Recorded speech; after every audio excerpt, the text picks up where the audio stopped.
SMCP가 이제 종료되고 이제 국제 협약으로 들어갈 건데, 사실 이제 SMCP는 약간 몸풀이였다 생각하시면 됩니다. 지금부터가 진짜 여러분들이 시험을 직접 치게 되면 어떤 합격과 불합격을 가릴 수 있는 진짜 어려운 파트가 이제 시작된다고 보시면 되는데, 첫 번째 협약이 이제 UN 클로스라고 하는 UN 해양법이라고 이제 표현을 합니다. 이 UN 해양법 같은 경우는 세계의 어떤 바다를 어떻게 나누어 쓰는지 에 관련된 내용이라고 보시면 되겠습니다. 이제 영해라는 개념이 나오고, 뭐 접속 수역 이런 개념들이 나오고, 여러 가지 이제 개념으로서 바다를 나누어 쓰는 것에 대한 것이고, 이제 이 법규를 잘 알아야지 혹시라도 다른 나라의 영해 내에서 어떤 잘못을 저지르거나 또는 어떤 바다, 어떤 수역에선 해도 되는 행위와 하면 안 되는 행위, 이런 것들이 있거든요. 이런 것들이 해양법에서 나오게 됩니다. 수색 구조 매뉴얼이라고 하는 이암사, 어떤 경우는 IMSA 이렇게 있기도 하는 이암사라고 하는 것들이 나오는데, 이건 이제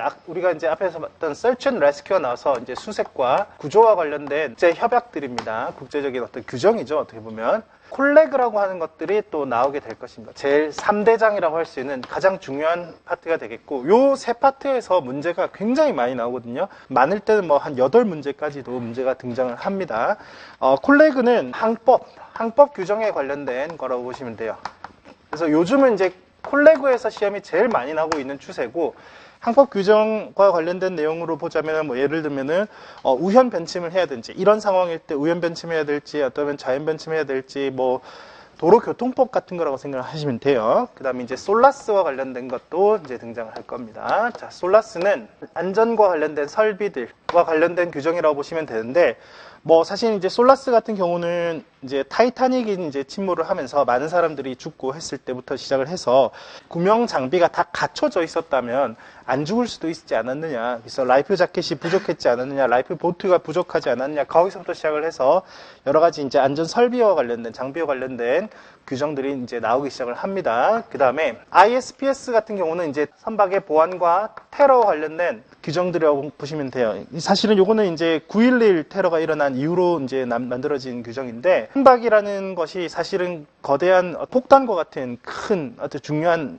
것이 되겠죠, 그죠? 예를 들어서 뭐 탱커선 같은 거라든가, 특히나 LNG선 같은 경우는 예를 들어서 부산항에다가 LNG선이 누가 테러를 해서 만약에 폭발했다 그러면 부산 자체가 다 날아갈 수도 있는 그 정도로 큰 위력을 가진 부분이기 때문에 굉장히 테러에 관련된 어떤 보안 조치가 굉장히 중요합니다. 그래서 ISPS라는 규정이 생겼고, 그 다음에 STCW라는 것은 이제 선원의 자격, 선원의 어떤 당직 근무 수칙, 이런 것들이 나오는 규정입니다. 그 다음에 이제 마폴이라고 하는, 마폴은 이제 해양 오염과 관련된 국제 규정이라고 보시면 되겠어요. 그래서, 차근차근히 우리가 공부를 시작을 해 나갈 거고요. 그 다음에 이 전체적으로 봤을 때, 비중으로 보자면, 요 앞쪽에, 여기서 문제의 거의 대다수 80%는 여기서 나옵니다. 80%라고 하면은, 7, 8문제 정도 나온다고 보시면 되겠고, 요 밑에서 한 20%가 나오게 될 거야.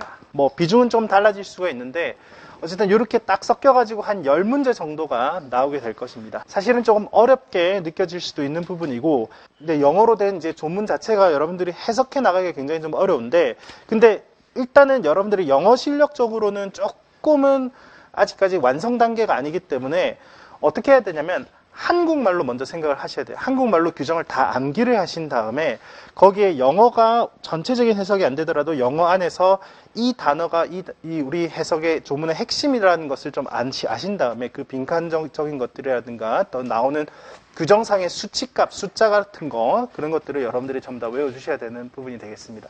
어쨌든 이 순서로 해서 첫 번째 오늘 UN 해양법부터 해가지고 처음 출발을 하겠습니다.